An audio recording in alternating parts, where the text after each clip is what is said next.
and just briefly outline your presentation here at the conference. The presentation was about TWA terminal, which opened in early 60s. And so the topic of the presentation was a life of a passenger terminal and beyond, because this particular terminal actually set some of the precedents of the mother of all passenger terminals. The beginning of jet age actually was defined by this terminal. And I'm an architect. I studied this building all my life before I actually even thought of working in aviation industry. One of the reasons why I think that I came into this industry is because of this facility. And I had this romantic view about a great iconic architecture. It was 2 years into my tenure of working for TWA, I realized that how critical the design element is, and when we, the architects, the designers, the builders, the planners, the operators, when we fail to make the right decisions in the early conception of any facility, whether it's terminal, landside facility, airside facility, we actually change the way people, the end users, actually would use these facilities for decades. We either give them a fantastic experience, or we complicate their lives and then leave the actual health of the facility in the hands of very few who may or may not be aligned with your vision. It's fascinating because this is not just a history lesson in terms of what is an interesting terminal, but actually it's about what you've learned from that and looking into the future, and the key thing is the adaptability of what you're going to then design, and so that you can make changes to whatever the changes, behavior, change of design, whatever it is. Yes, absolutely. I think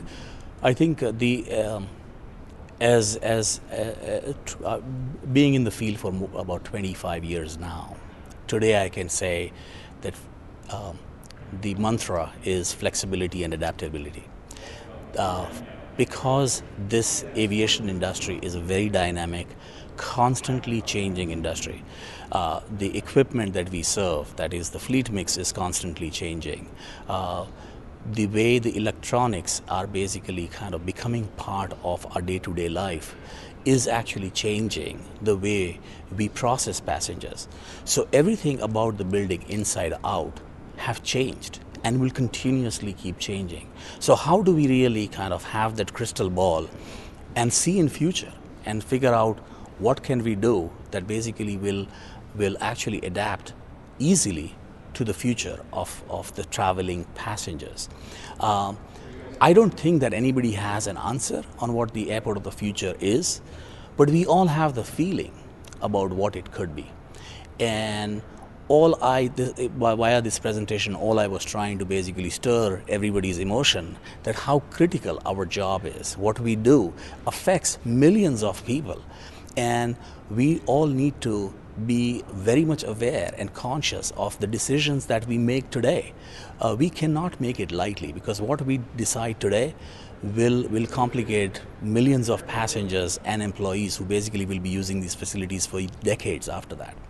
And it's letting go from a design point of view about some of the, fundamentals that you might be looking at.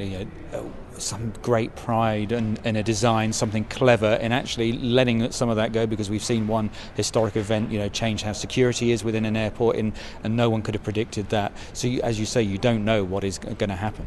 Right. It's in many ways, TWA Terminal was actually a visionary facility.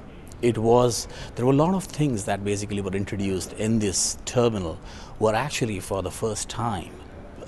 The introduction of a concept of a passenger loading bridge, we take it for granted today. It was introduced in this building.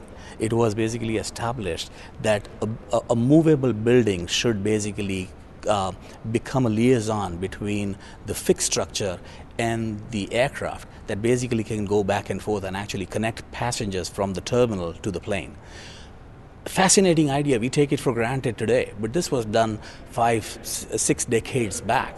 It was phenomenal. flight information display. Today we talk about this thing as it's part of life. The early concept of flight information display was basically designed and defined in this particular facility. It was basically the facility had some CCTV cameras attached right across from the information board, and that information was live broadcast in the gate area for the passengers to know if their flight was on time or not. So I think there was a great vision established in this building. There were a lot of things that this building did was right, basically. The introduction of great space. The anxiety of travel is an extremely critical component that we all talk about even today. To have these grand open spaces where you can actually see your aircraft sitting on the tarmac were the ideas. The idea that we talk about intuitive flow of passenger movement. These things were basically defined in this facility.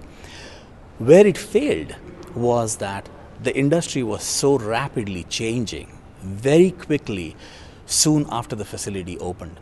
The size of the aircraft that this building was designed for was Constellation and 707.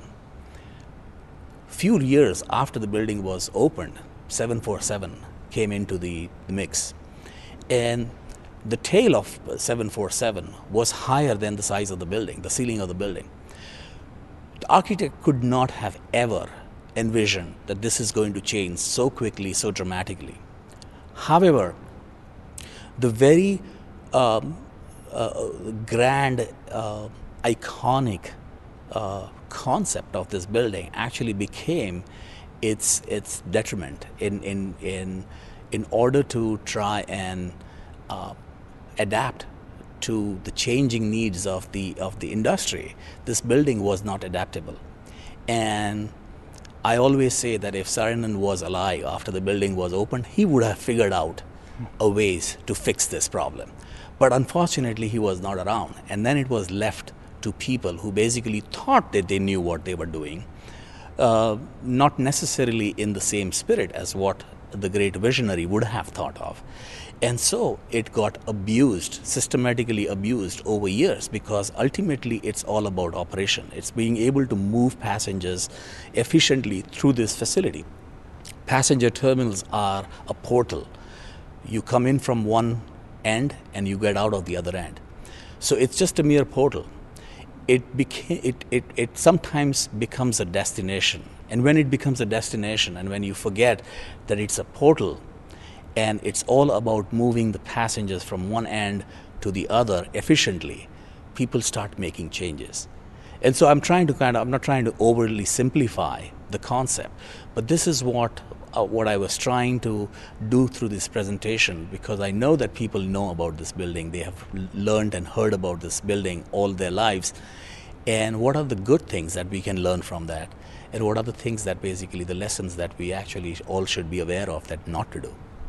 And you had a fantastic response from it. Why was it important to come and share your thoughts about the building? I think basically the topic, the reason why I chose this topic was because the topic of the conference is Passenger Terminal Expo. I have been through this a couple of times, and people talk about the airports and a lot of the other aspects of the airport, but nobody talks about a passenger terminal. So I thought it was an interesting topic to actually take a journey with this iconic passenger terminal, how that terminal affected the way passengers traveled, and how the industry, the airline industry, affected this facility. And when there is a perfect harmony of these two, the facilities thrive. When there is a conflict, it basically starts falling apart. And so I thought that I wanted to share a journey of a terminal, and in context of the aviation industry and ever-changing need of this industry, and how this terminal have been part of the industry and have contributed a significant amount of lessons learned to all of us. And a great opportunity to meet people who are making the kind of decisions today that you're talking about, 5 or 6 decades ago.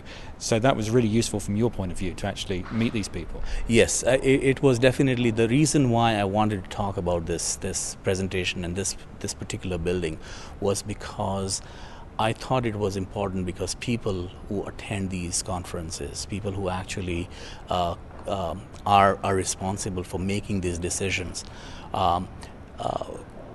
I thought that this is a great opportunity for everybody to take a step back and actually look at this, the historical structure that actually opened 60 years back, and understand how it worked or did not work, and how some of the decisions that were made by the designers, by the builders, by the airline operators actually became the celebration up to a certain point, and then became detrimental towards the end of its life. And I think that for me personally, this is the reason why actually I came into aviation industry. In my early days, I was actually hired to catalog Aerosarinan's original drawings, hand-drawn drawings.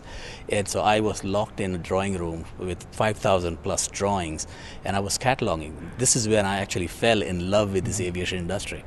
And so for me, it was important to be able to talk about this facility. And I knew that it will touch a chord for a lot of these people who actually are in the mix of making these decisions. And I just wanted to stir up everybody's emotion to say, take a step back before you actually put yourself and your ego in actually saying what you think that you know. Just think through this thing and give a chance to people who are going to come after you to adapt to your vision. Have you been impressed by the conference, the people here, and the opportunity it is to share these kind of ideas? You must be impressed.